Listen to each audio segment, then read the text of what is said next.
outreach and new initiatives at IIT Delhi.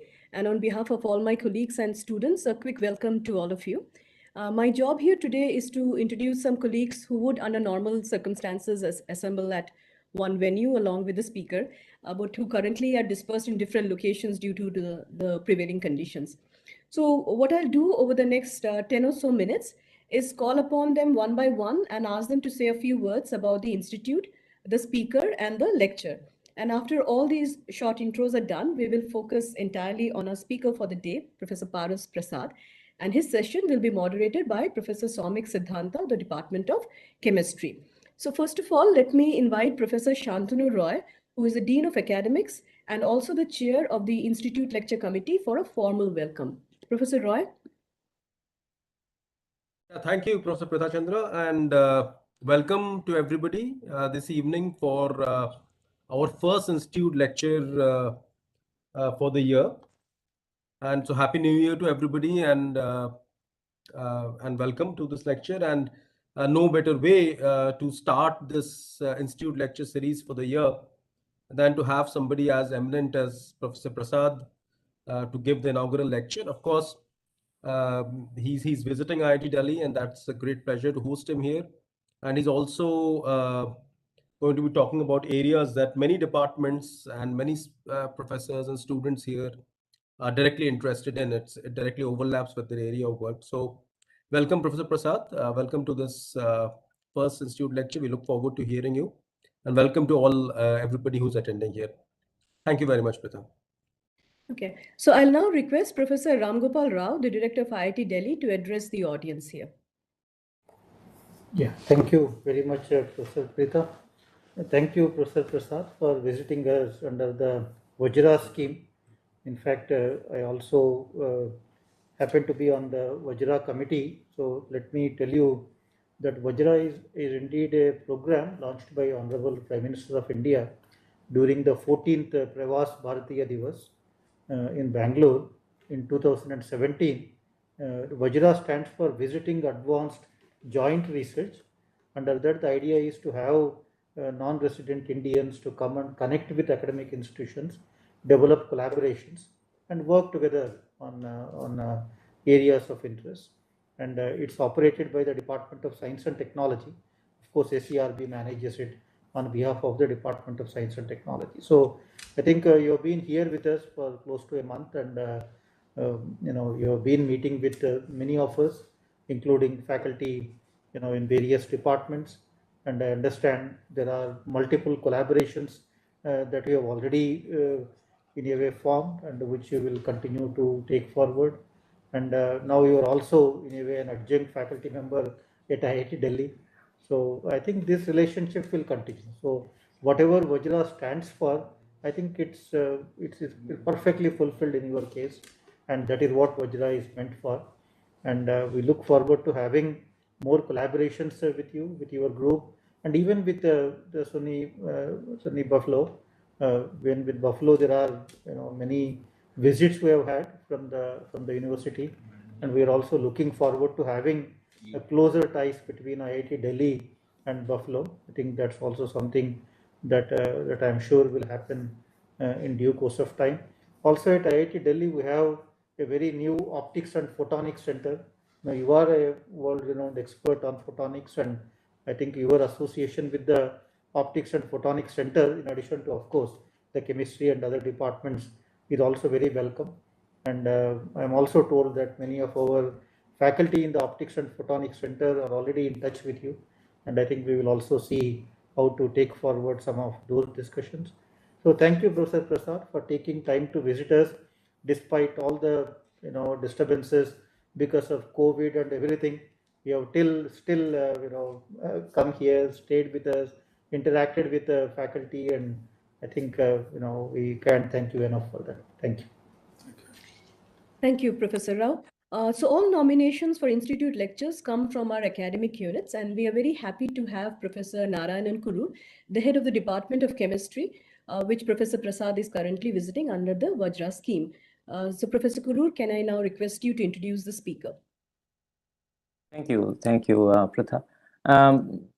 Yeah, I think Professor Roy and Professor Rao have made things a little bit easier for me. But in any case, I'll give you a small academic intro to Professor Prasad. It is a great pleasure for me to introduce today's Institute lecture speaker, Professor Paras Prasad, distinguished professor at the University at Buffalo, sorry, SUNY Buffalo for some of us, where he has been since 1974. In this connection, I heard something interesting from Professor Ramaswamy, an emeritus faculty colleague of mine. And Professor Ramaswamy mentioned that when he was an MSc student at IIT Kanpur in the chemistry department in 1974, Professor Prasad gave a talk because he had been offered a job. I haven't verified the story, but it sounds good enough. So, and he was offered a job and he gave a job talk, and Professor Ramaswamy was then an MSc student. But I guess Professor Prasad chose Buffalo in 1974, and he has been there ever since. He is now distinguished professor, which means that it is something that you get for meritorious service to the university, where he has served for almost 50 years.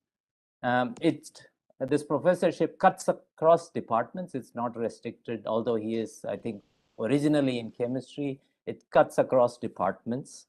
Professor Prasad is also the executive director of the Institute for Lasers, Photonics, and Biophotonics at the University at Buffalo. And like Professor Roy and Professor Rao said, Professor Prasad is visiting the chemistry department as a Vajra faculty member, where he is hosted by Professor Ashok Ganguly, Professor Sunil Khare, and Professor Pramit Chaudhary. Professor Prasad had his early and college education in his native state of Bihar and got his BSc and MSc degrees in 64 and 66, respectively. He started his career in chemical physics or physical chemistry, doing spectroscopy in molecular crystals, studying molecular excitons, triplets, and optically detected magnetic resonance for his PhD at the University of Pennsylvania. And he got his PhD in 1971. I couldn't resist the optically detected magnetic resonance part because I have an interest in magnetic resonance. So that one I had to highlight. And he worked with a very, very distinguished physical chemist by the name of Robin Hochstrasser. He then moved on to the University of Michigan at Ann Arbor, where he worked with Raoul Koppelman, another very distinguished physical chemist, doing similar things to what he had done for his PhD. And it was after this stint with Koppelman that he joined Buffalo in 1974, where he has been ever since. Since that time, although he has stayed at Buffalo, his interests have diversified from chemical physics, and his interests now span, as Professor Roy said, biology, chemistry, physics, electrical engineering, and medicine. For those of us who are interested in numbers, Professor Prasad has authored several hundreds of publications, not one or two, I mean, runs into 700 plus, has published a number of books which have been translated in multiple languages, and has won numerous awards from learned societies, including the IEEE, SPIE, OSA, and also conferred honorary doctorates from a handful of universities. I could go on, but I would rather point interested people to his website. So on behalf of all of us present, it's my pleasure to welcome you, Professor Prasad, to deliver your lecture on convergent science with Raman spectroscopy, linking photonics, material science, nanotechnology, and biology to impact energy and healthcare. The screen is yours. Okay, so I now... Thank you, Professor Prasad. Can you hear me? Hello? Professor Preetha Chandra wants to say a few words. Oh, okay. No, it's not a few. I just wanted to hand over to Go ahead, Soumik, Professor Chandra. who will now be moderating the session. So Professor Siddhant, the floor is yours. And of course, Professor Prasad, please carry on with your lecture. Thank you. Thank you, Professor Preeta. And over to you, Professor Prasad. Yeah. Thank you, Somik. Good afternoon. Namaskar. Thank you, Professor Chandra and Professor Roy, for your excellent introduction, and Professor Kurul for taking time to read my past professional history. I was surprised that you dug in so deeply about my professional career. Thanks again. And it has been a pleasure to be in your department.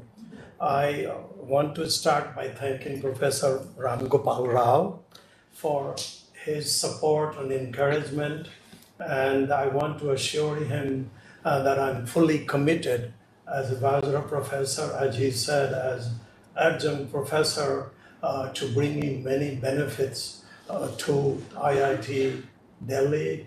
I believe that I have my research breadth to interact with many departments that will benefit. And this is what I call convergent science, because that is a new way of doing science, bringing together different disciplines, and the barrier between different disciplines are also fairly low. As you can see, somebody getting a degree in chemistry, being a professor in physics, electrical engineering, and medicine, especially medicine, that I never studied a course in biology.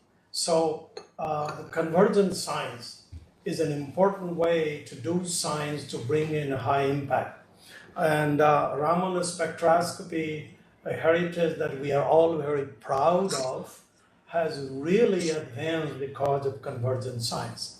So let me again go back to thanking people, and I really need to thank Professor Ashok Ganguly for being such a perfect host with warm heart and being excellent scientist and leader that really pushed us all to work together to define a number of collaborative projects and bring in tangible benefits already to IIT. I have had a great pleasure for the last 3 weeks to interact with a number of you. Professor over here is Sunil Khare, Professor Amit Kumar Chaudhary, Professor Shashank Deep, Professor Sumik Siddhanta, Professor Neetu Singh, Professor Leena Nevani, and Professor Ritu Shrestha, whom I have been able to interact and define specific projects. And we also have discussed some projects with physics and optics. So center. So I'm looking at broad-based collaboration. I will come back to that in a minute. But thank you all for working with me to define these specific projects that already are on its way, their way. So I thought to start with, I will very quickly again revisit my professional history, growth, where I came from. And so that is a small town in Bihar. I tried to call my professional journey from that small town Sitamarhi to IIT Delhi as a Vajra professor as nothing but a small town boy was growing up without electricity, without running water, and only had an imagination and big dream. And so that is only the story of a big dream of a small boy that I'm here. Okay, I was fascinated by light in nature and the magic of light, because in studying in lantern there wasn't enough light, and I waited for the daylight to come in to brighten my day. So that was the light. I was fascinated by color, and then I was really inspired by the work of Professor C.V. Raman, discovering Raman effect, again driven by his curiosity and imagination. when he was traveling in 1921 to Europe, noticing the blue color of iceberg and Mediterranean Sea, he was really wanted to dip in deep in light matter interaction, and they discover Raman effect. And at that time, he didn't envision how broadly impacting it will be, but he knew that it was something big.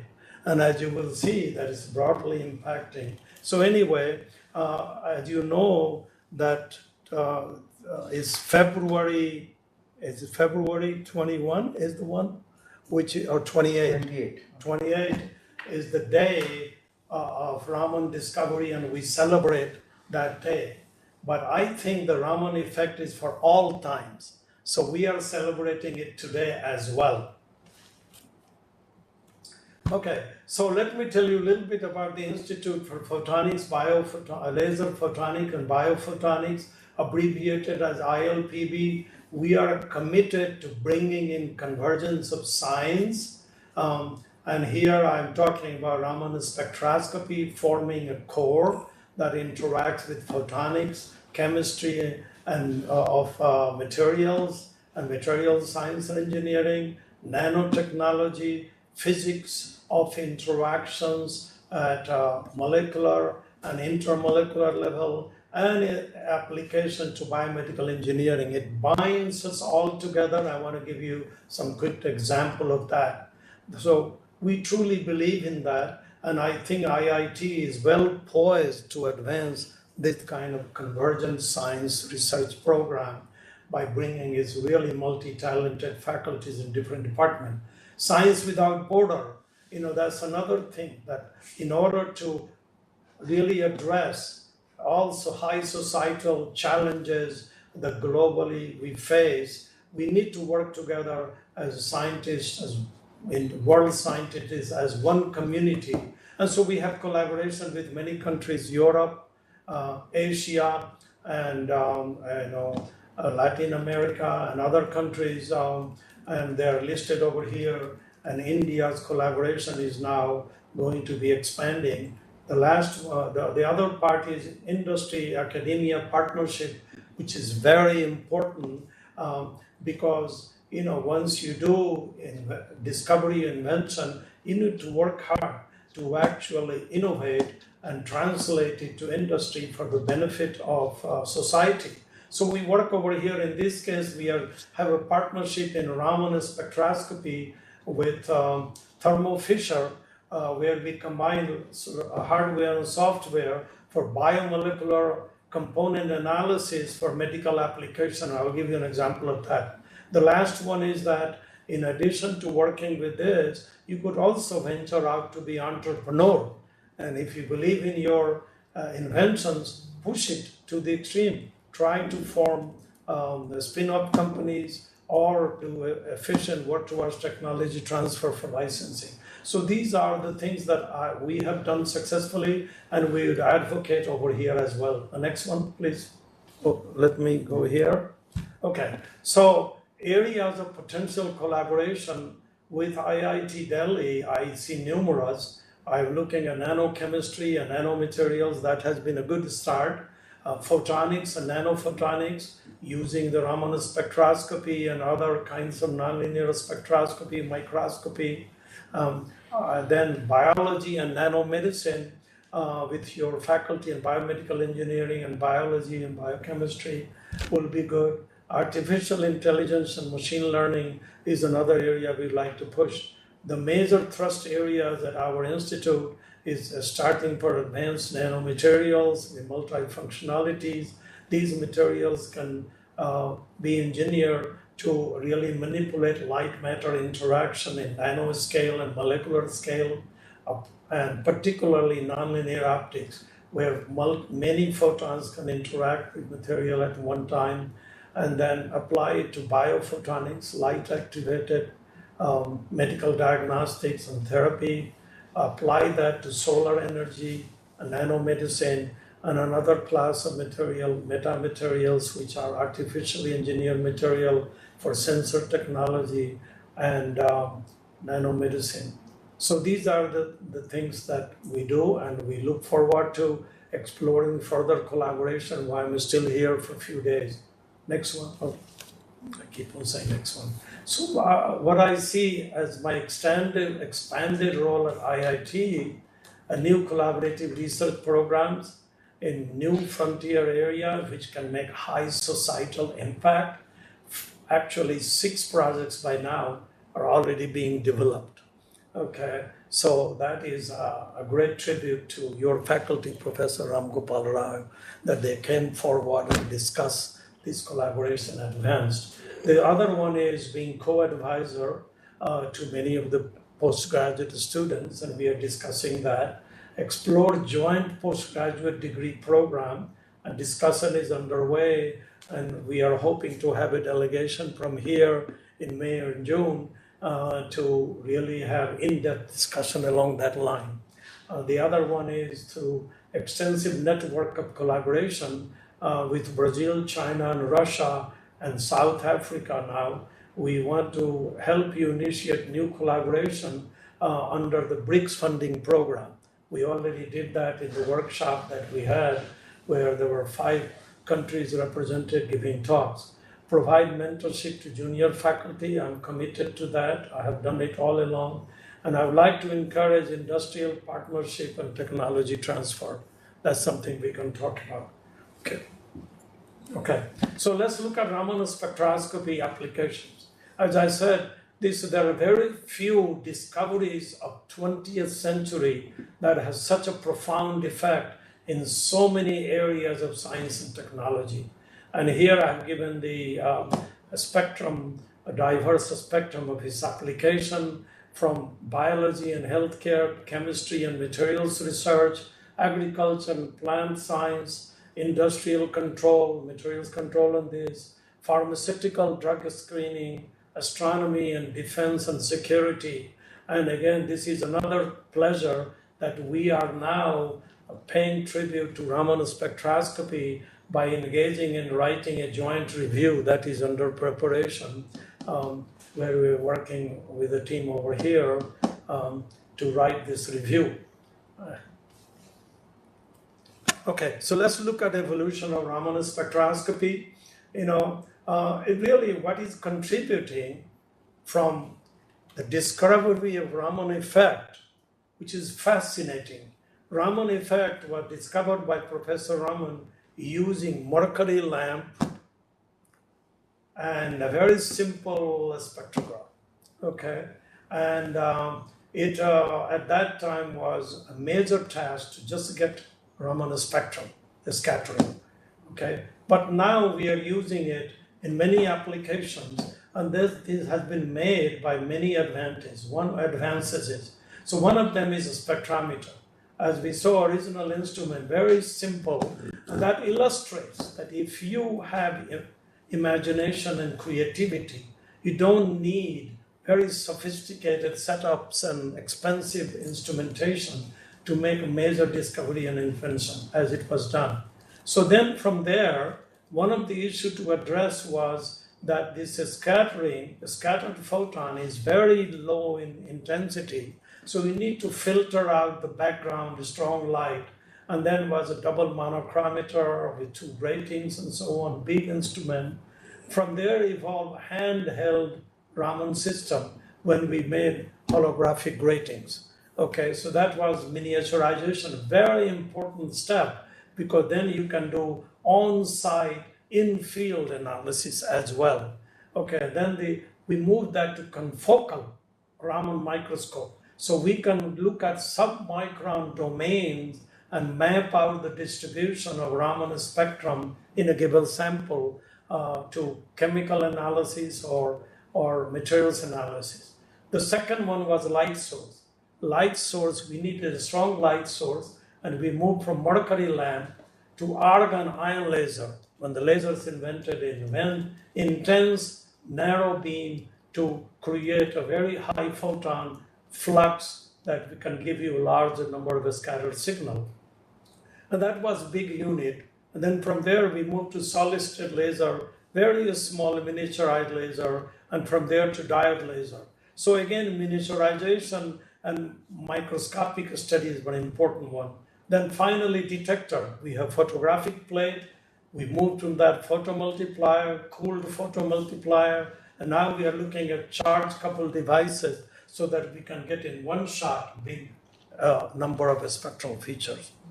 Okay, so in Raman spectrum, what we are doing, we are probing both intermolecular and intramolecular interaction and dynamics, as we are showing it at the bottom, if you can see it in our cursor.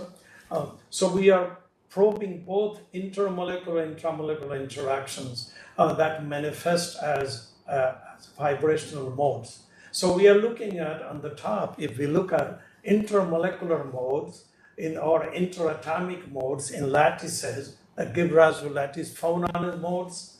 They are fingerprints of lattice structure and interaction and dynamics as stress-induced or thermally induced over there. Now, on the extreme right is what is of interest to chemists, where we are looking at molecules, and within the molecule, intramolecular modes that are chemical fingerprint of molecules and their interactions. If they are on a surface, they're interacting with other molecules. Some vibrational modes will change. So we use that. In between, we also advocated that there is useful mode in the molecules which are non-rigid. And these are like where the two units can twist. And so you have conformational dynamics, which could be as simple as methyl group, or it could be two phenyl rings, or it could be in protein, bigger structures. And those modes, torsional modes, are in between intermolecular and intramolecular in character, and they can also be probed. Okay, so we use all these modes over there. Now, as I said, the enhancement of Raman signal is needed, because your Raman signal, a scattered photon, is 1 out of maybe 10 to the power 5. So we developed new physical concept as well as instrumentation. Physical concept was resonance enhancement of Raman. So when your excitation wavelength is close to the absorption profile of a lattice or a molecule, there is enhancement of the scattering signal. And this is what we do, resonance enhancement. So we made these probes over here that actually can do resonance enhancement in visible region. And you can see that if you use a wavelength away from resonance, your Raman spectrum is weak. When you are in resonance, it's tremendous enhancement. So we made these Raman probes that we can add in a probing system, either molecular assembly or biological cells, and enhance by resonance the signal to probe the cellular structure. The other one is surface enhanced Raman. That is, was discovered that if your molecular probe is attached to a metallic nanostructure through plasmonic bands of metallic structure, your Raman signal is enhanced. And so here we are now looking at new generation metallic plasmonic system called semiconductor plasmonics, where we can tune the plasmonic band and we can use, again, plasmonic enhancement of probes. And the last one is tip enhanced Raman we use, where you have a metallic tip and the laser being scattered from there to give you Raman spectrum. And this tip enhancement is in the very nanoscopic domain. So you can map out nanoscopic domain tip enhanced Raman. So we can use all these enhancement techniques. So here there is one project that we are actually working in collaboration with Professor Siddhanta's group. And that is, can we combine these two to make additional physics and enhancement? And this is what we are doing. We take this probe that his group will synthesize and couple to surface these plasmonic metallic nanoparticles to bring in two enhancement. We tune the excitation wavelength over here to its absorption to match with the plasmonic resonance of nanoparticle, so that you can have physics of hybridization of states and joint, you can say, synergistic enhancement. So this is the physics. And then, so physics we understand, introduce new physics. And then other thing is that we will want to utilize it is molecular nanoparticle conjugate to probe organelle based cellular dynamics. So this is one project we are running. Now I want to run through some materials. So Raman Spectroscopy of electronic materials. This is case of silicon. So here you're showing to you the Raman phonon bands, which is a 520. This is the lattice mode of silicon, which is very sensitive to a stress. And so you can use the shift of the Raman frequency as a probe of a stress, okay? And you can calibrate quantitatively the stress on that, okay? So this is very useful to probing the circuits and there is the strain over there that may alter the performance. The other one is the temperature. We can use Raman as a local temperature because in the Raman, a scattering of the incident photon to longer wavelength means that part of the energy of the photon is imparted to vibration. That's called a Stokes band. But you can also take vibrational energy from the molecule and add to this to give you anti-Stokes scattered photon of a higher frequency. Now that one depends on the temperature because temperature is what populates this vibration. So the ratio of these two intensity can give you temperature. So you can measure thermally and using tip in hands, what we are saying, you can map out nanoscopic distribution of temperature in a sample. That's fantastic. You cannot do it by other methods, Okay, so this is another thing. We have also with core cell quantum dots where you can investigate core cell interaction by looking at surface optical phonon modes. So we characterize that, we use a continuum model, a theoretical tracer dielectric continuum model to calculate these frequencies and use them as a probe of surface interfacial interaction between core shell.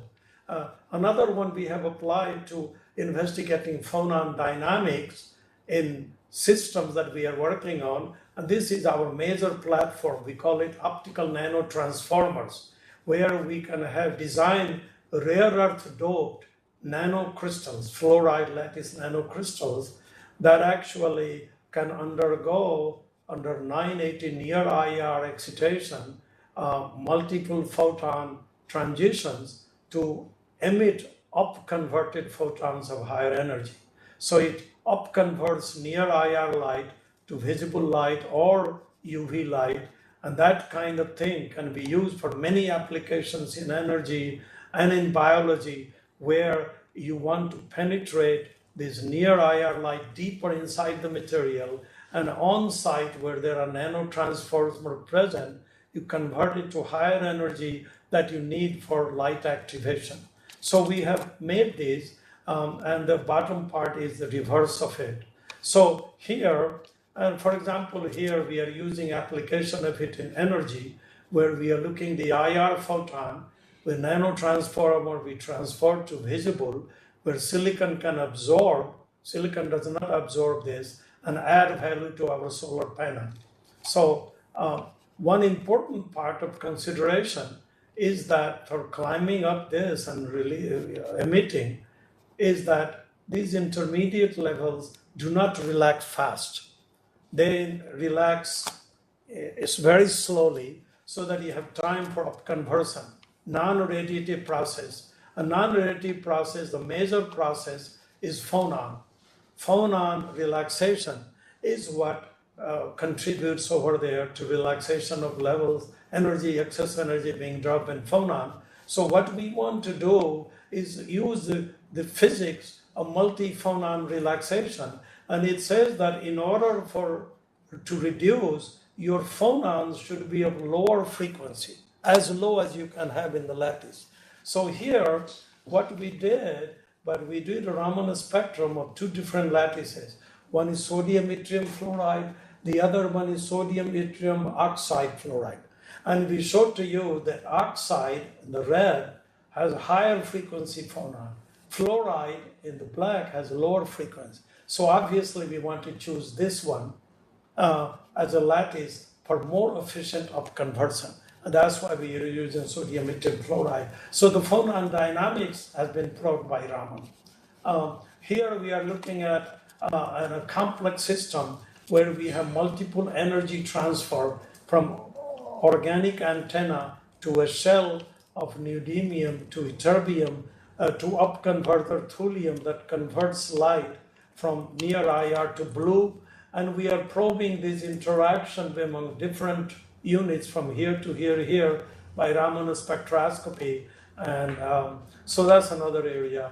Another area in materials research is in 2D materials, where we are probing inorganic layers that can be broken into two-dimensional.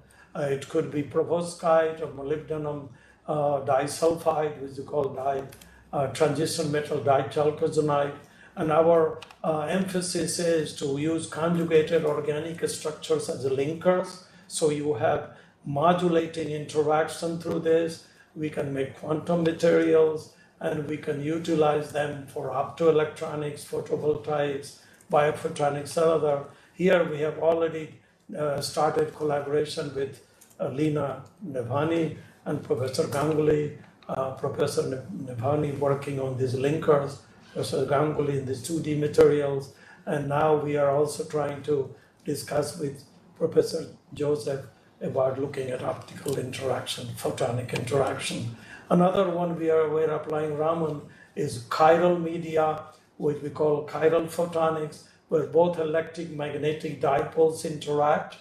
And so you can have left and right circularly polarized light that can give you different interactions. It's called, again, chiral selectivity. You can also have light with a structure so that they're not all Gaussian and you have angular momentum. And these interactions now can give you new directions of Raman probing. So one part of our program is maybe chiral materials, chiral polymer. Second one is to looking at their chiral photonics property, nonlinear optical properties, and magneto-optic, because they also respond to magnetic interaction. And third one is this photonic spin orbit coupling. And this is an area that I think could be of interest to Photonic Center. Now let me go to biological applications. Here, the advantage is in the microscope, we can focus the light beam and we can make it sub-micron spots, and we can three-dimensionally using confocal microscope, we can probe the cells. And as you know, biological cells have different compartments. They are called organelles, and each organelle has certain function. So we can probe the interaction and chemical fingerprint of these domains and how they change as a disease progression or as a cellular interaction with a drug that we are a therapeutic agent we are administering over there. So when you take a Raman spectrum of an organelle and a live cell, this is the advantage of this method. And you are getting the Raman spectrum of major biomolecular composition. So you're looking at protein, DNA, RNA, protein, lipids, and polysaccharides. Okay, so your spectrum is all composite of that. So we introduce an optical omics like proteomics, genomics, lipidomics. We call it Ramanomics, again to honor our hero, Raman, Professor C.V. Raman, Ramanomics, which is quantitative molecular profiling of subcellular structures and changes in there as a disease progression or as an interaction of drug, so that we can monitor in real time. And so here we are looking at different organelles. This is apparatus Golgi, this is endoplasmic reticulum, this is mitochondria, very important function. And each of them we can take a Raman spectrum by putting our laser beam, which is focused under microscope, the submicron domain, so they can distinguish each organelle. And so we get the spectrum, And then we have developed a proprietary software, it's called Biomolecular Component Analysis Box, that now decomposes it into the contributions, quantitative contributions from protein, DNA, RNA, glycogen, and lipids, okay? And then you can, so this one is done by looking at calibrated samples of protein, DNA, RNA, and others. So we can get quantitative information of distribution of all these biomolecules in each organelle and as a function of time, okay? And that's, you can have a plot over a dot plot, and then you can look at a regular cell versus cancer cell, and you can profile it, that what is overexpressed, lipids, and what kind of parameter lipids. So you can do all these analysis. Is tremendous power over there.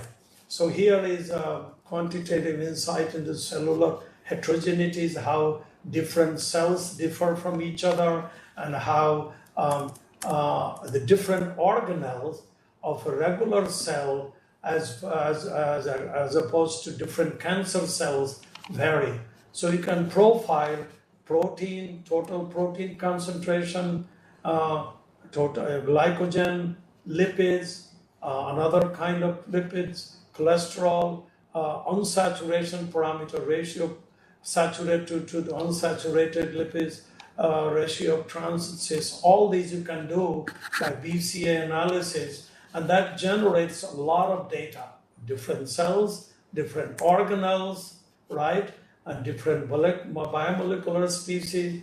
So you get all these, and then so you have a big data set. And this is where we want to use now machine learning, artificial intelligence, how we can sort out clusters and profile diseases at very early stage and its progression, and how we can actually manipulate drug cell interaction to treat them at early stage, okay?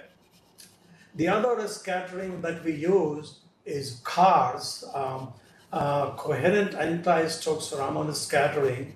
And this is, again, multi-photon transitions, where you have 3 photons, 2 of the same frequency and 1 shifted, and you interact in the medium, and your scattering is at higher frequency than the 2 incidence one, when the difference between the 2 incident is equal to vibrational frequency. So this nonlinear optical method enhances the sensitivity. You use ultra short pulse multi-photon interaction that enhances it, and we can do imaging. So imaging using this vibrational fingerprint of each biomolecule, okay? And we can get the distribution of biomolecule like DNA, RNA, protein, lipids, all these. We can monitor them as a function of time. We take images very fast, and then we can chemically identify, so quantify it, how the protein concentrations are changing in each ray domain, and so on. And then we can measure temperature by Stokes anti-Stokes. So you have multi-parameter imaging, that's the power of it. And this is our setup. And each of them, after imaging, the cells, these are color-coded for protein, lipid, DNA, RNA, different colors, their distribution. And then we can sit at one point in organelle and do micro-Raman to get quantitative information. So there is a lot of data, both on the spatial distribution, quantification in each, and validation of disease progression and so on, different levels. We are applying it to neurophotonics, that is brain research. This is a very active area worldwide for a number of reasons. As we age, the brain is the function that is affected, both cognitive as well as other kind of diseases like glioblastoma. So here Raman spectroscopy again is impacting in this area. I want to give you 2 examples. One of them is functional imaging mapping of modulation of brain activity in relation to Alzheimer's disease. In case of Alzheimer, as you know, one of the signature is the beta amyloid plaque. And so brain has, nature has imparted us with microglia. Microglia cells get activated when it senses some disease and other foreign invasion. So here, as you age, microglia activation, natural activation is slow. So we are introducing beta amyloid peptide to activate it and look at by Raman Spectrum whether we can monitor the signature to say that it is actually being activated, which will actually work in Alzheimer's to break the plaque formation. So we can see very clear signatures both in the spectrum of mitochondria. Mitochondria, as you know, is our energy factory. This is where ATP synthesis takes place. And we see in monitoring there that indeed the lipid variation, large concentration. So we can actually profile the activation of this. The other one we are looking at is traumatic brain injury. And we are probing over here. As you know, this is another major thing in the sports or in military. The brain gets injured, but you have mild concussion and you don't know how deep damaging it is till symptomatically it comes in there. So what we are doing is can we profile mitochondria again, which is the first organelle to be affected by injury, and we can profile it and quantify the damage.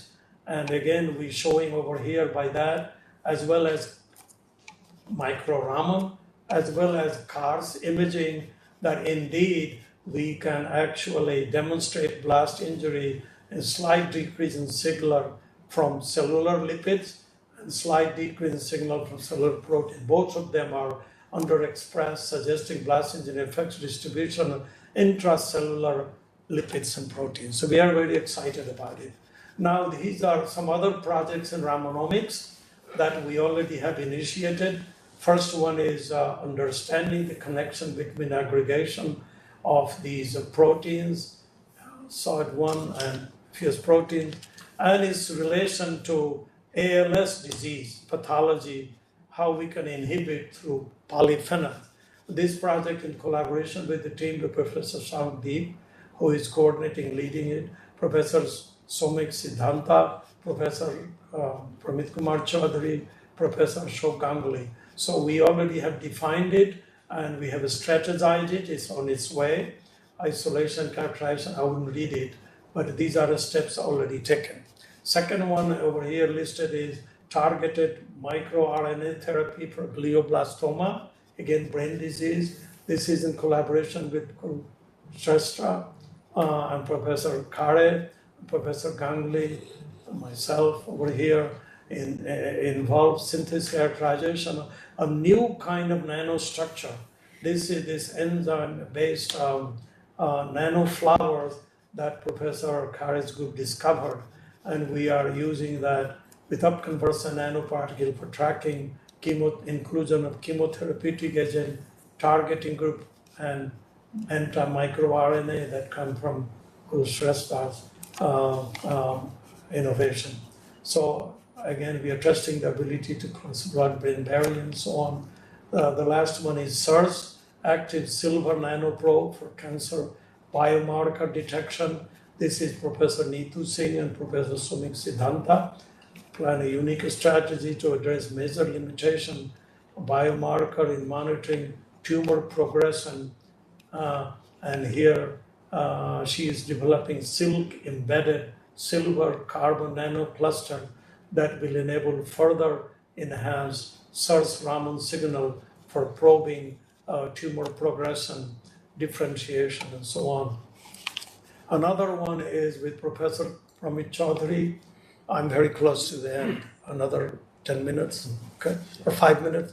You have 10. 10 minutes, thank you. So here is collaboration with Professor Pramit Kumar Chaudhary that is looking at protein crowding that has a very important implication of protein dynamics for many diseases.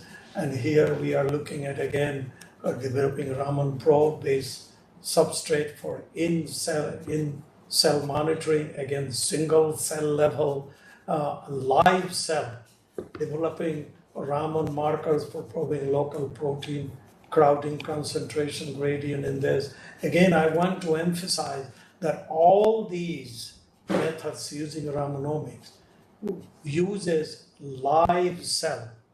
And we are looking at not processing cell, fixing cells, and with subcellular resolution. That when we can look at each compartments which have unique functions and profile them quantitatively. Okay, another area where we're using Raman is a Biophotonics Nanomedicine. That's a major thrust area at our institute, where we're looking at early detection of diseases, drug-cell interaction in drug development, real-time monitoring and therapy. These are described through these books over here, Biophotonics, Nanophotonics, Nanomedicine, and Nanobiology. And then multispectral image-guided targeted multimodal therapy. And as I showed to you in this example over here, that we are using over here chemotherapy, RNA therapy, and so all these combinations therapy is an important area. And the beauty of a nanomedicine approach is that you can see the disease progression by imaging, using Raman imaging, fluorescence imaging, and combination of that. Then you can treat it, and then you can monitor again by imaging and a spectroscopy how effective the treatment is. A seed, treat, and seed theranostic approach, therapy diagnostic is important part. So here I want to end with a couple of further imaginations, because I want all of you to be dreamers and imagine big. Don't limit your imagination. So first of all is cyber-based telemedicine and artificial intelligence. Can we use, as you know, during this COVID period, telemedicine has been a big thing. You can't see the doctors. So what is the maximum we can do? Right now, the doctor can listen to you and prescribe some medicine that can be delivered. But our idea is, can we have wireless control of diagnostic as well as therapy and patient management? So we are looking at RF-initiated diagnostics and patient monitoring. But can we also do materials research where you can do RF-activated nanoparticles for diagnostics and control therapy?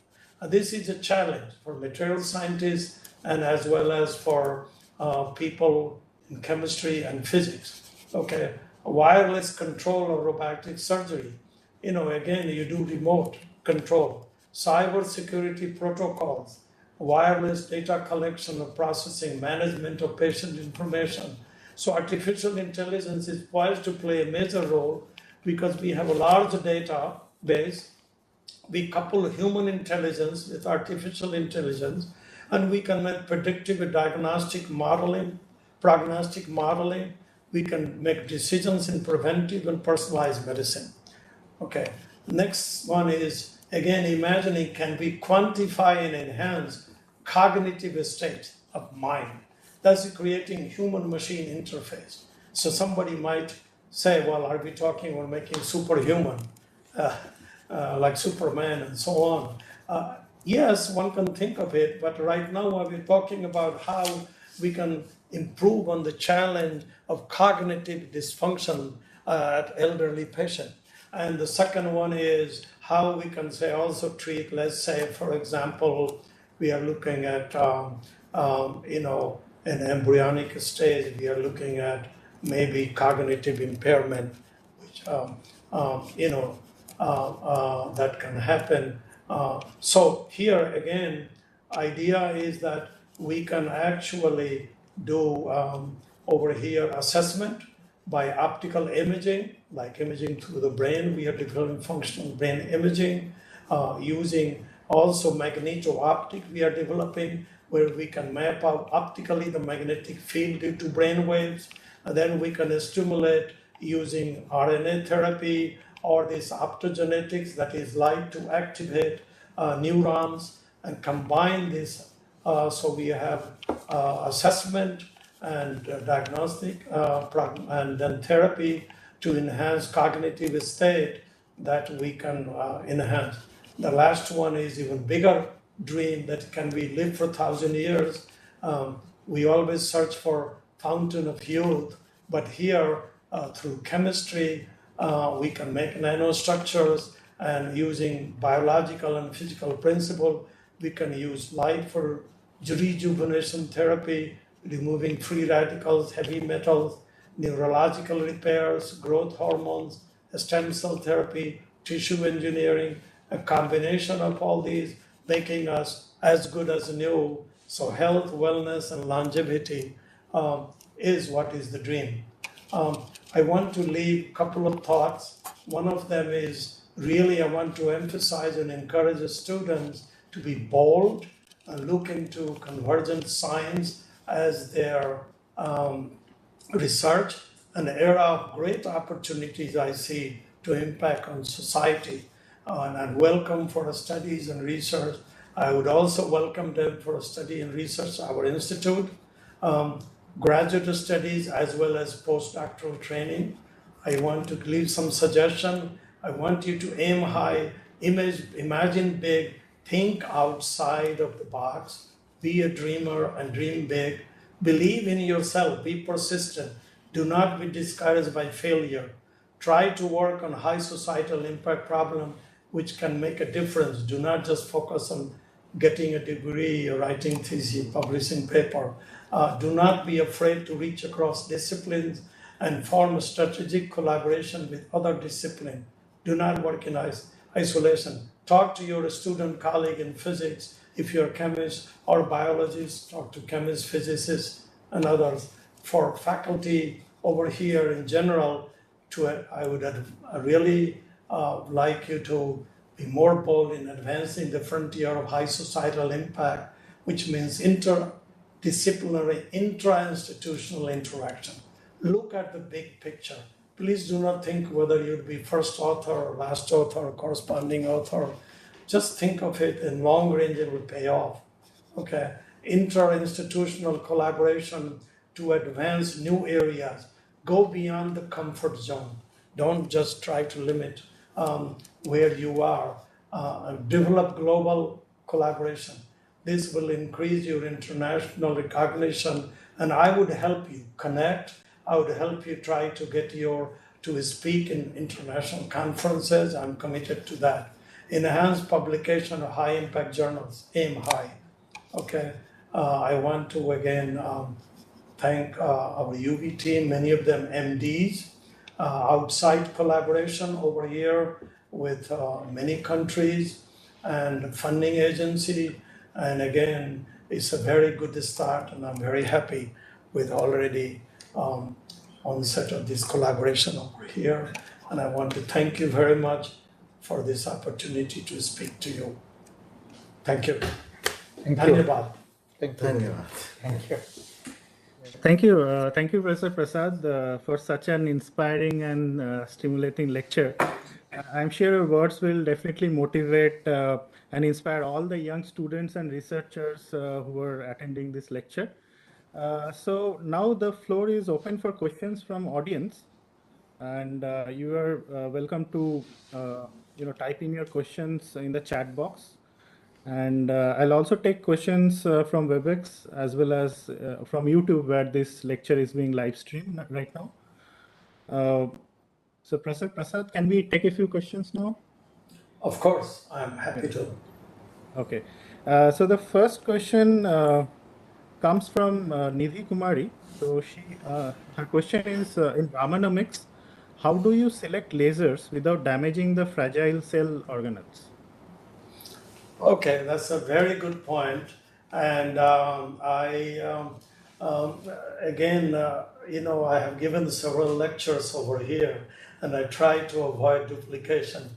So one of the lectures that I gave in physics and photonics center was centering on the use of light of appropriate wavelength.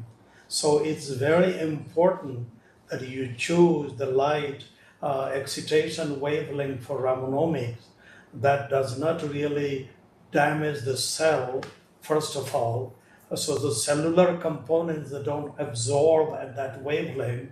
Second thing is that they should not produce, any material over there should not produce fluorescence, which is called autofluorescence, which can actually overwhelm the Raman signal. Keep in mind, Raman scattering as opposed to fluorescence is a weak phenomenon. So choice of wavelength now should be as far to the red color as possible. So what we are doing now, we do Raman, resonance Raman, or SIRS, as you and I, Somik, would plan to do, is to use a wavelength either at 633 nanometers, which is red, or 785 nanometer, which is further into the IR. And at those two wavelengths, the intracellular components don't absorb, so there is no photo damage. And the second thing is that there are very few things that can absorb and emit to give you overwhelming fluorescent background. So those are the wavelengths that we use. Of course, the scattering cross-section goes down, because as you go to longer wavelength, the scattering goes down. This is where there is a need for resonance enhancement and SIRS and tip enhancement, okay? That's why you and I, we are trying to work combining resonance and SIRS to further enhance the sensitivity, which could counteract the lowering of efficiency by using longer wavelength. Thank you, Professor Prasad. I think the next question is from Tripti Ahuja. So she asks that, can we do thermal analysis through TERS, just like IR cameras? Yes, excuse me. You can do thermal analysis through TERS. You just need to make sure by calibration that the TERS locally somehow or other does not heat the sample, okay? But otherwise, this is the beauty of it. Not only can you do thermal profiling point by point, a nanoscopic domain, but what we are also trying to do in another project, which is pump probe. So you can imagine one tip which is used to excite, and the other tip someplace else is ready to probe anti-Stokes to Stokes ratio at a spatially separated. What can it do? You can monitor thermal conduction on nanoscale, because one place you are creating the heat profile and the other one you are moving it to someplace else.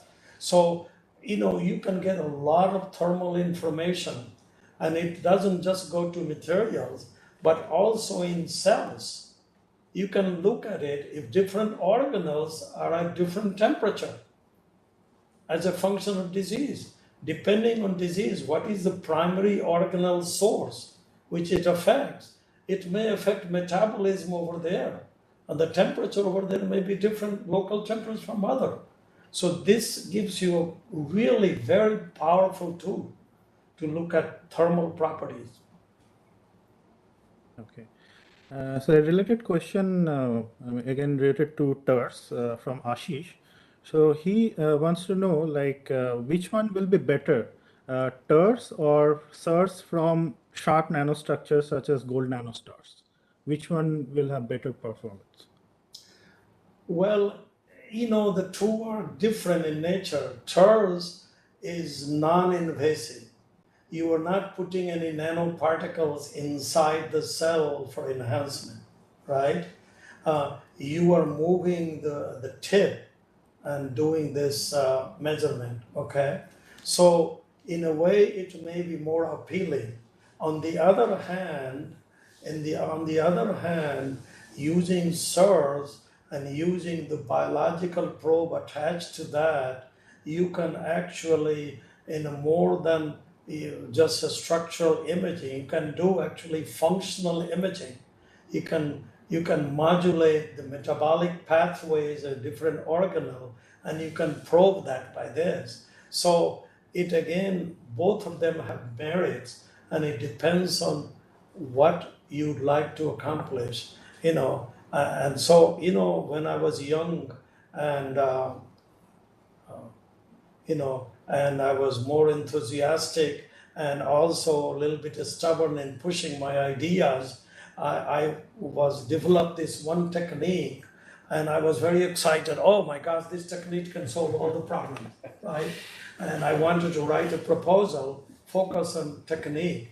And my senior colleague, this is where the mentorship comes. He said, no, technique is okay, but you need to solve a problem.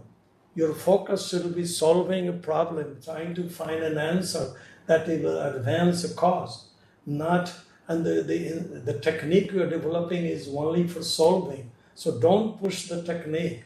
This is why I don't want to push tip in the hands or serves, but question is what you want to probe and learn, and then you choose appropriately the technique. Thanks. Thank you. I think it's another question on the methodology. The question is, do you think with the advent of more powerful algorithms like AI and machine learning based algorithms, we would not require more sophisticated equipment and can retrieve useful data from even portable, handheld, and low resolution spectrometers? As I said earlier, I don't think that there is a very strong correlation between invention, innovation, and how sophisticated equipment you use. You know, a lot of discoveries have been made, including Raman, very simple, right? He even used sunlight at one point to demonstrate, right? So I don't think that's a correlation. What is needed in AI and machine learning is a big database. You need to create a database and systemic variations that can be utilized to extract certain patterns and train the machine, right? From machine learning, right? So that's one area where you need to bring in the data, some biology, and then you're looking at software algorithm developing. And so I don't think, in my opinion, that's what is needed. What we are trying to generate with Ramanomics is that this big data set, as I said, R matrix and all those, that what we hadn't done adequately. So when we initially, 2 years ago, we approached and we said, let's do this collaboration and so on. He said, show me the data. He said, this is too limited. Okay, so that's why we are after, but I think timing is right now.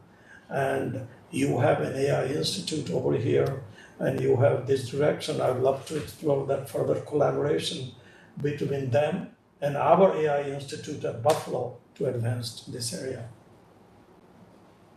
Okay. Thank you, Professor Prasad. Any more questions from the audience? Okay. So I think you can, of course, reach out to Professor Prasad later also through email, I think. And okay, so if there are no more questions, then let's thank Professor Prasad again for taking us on a wonderful scientific journey and introducing us to many more important areas of photonics and of course Ramanomics. So I hope the audience would really appreciate how linear or non-linear Raman spectroscopy has the capability to provide fingerprints of complicated molecules or entities such as biomolecules, proteins, nanoscopic materials, such as quantum dots, and 2D materials, of course. So thus these techniques we see that these techniques can indeed impact human life through drug discovery, disease diagnostics, and of course like finding new and efficient energy materials. And there is a hope that it would definitely contribute towards building a better future for our coming generations.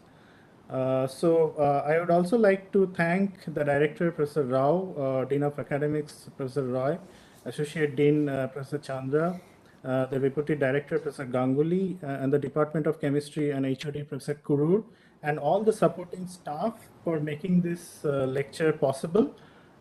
So I wish you all good health in these challenging times, and please stay safe and See you soon in the next lecture, and thank you.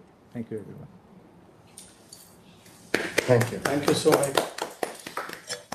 And thank you all for your valuable time, and I'm making my stay over here very pleasant. Thank you. Dhanyabad. Thank you. Thank you. And this recording will be available on YouTube, so you can use the same link and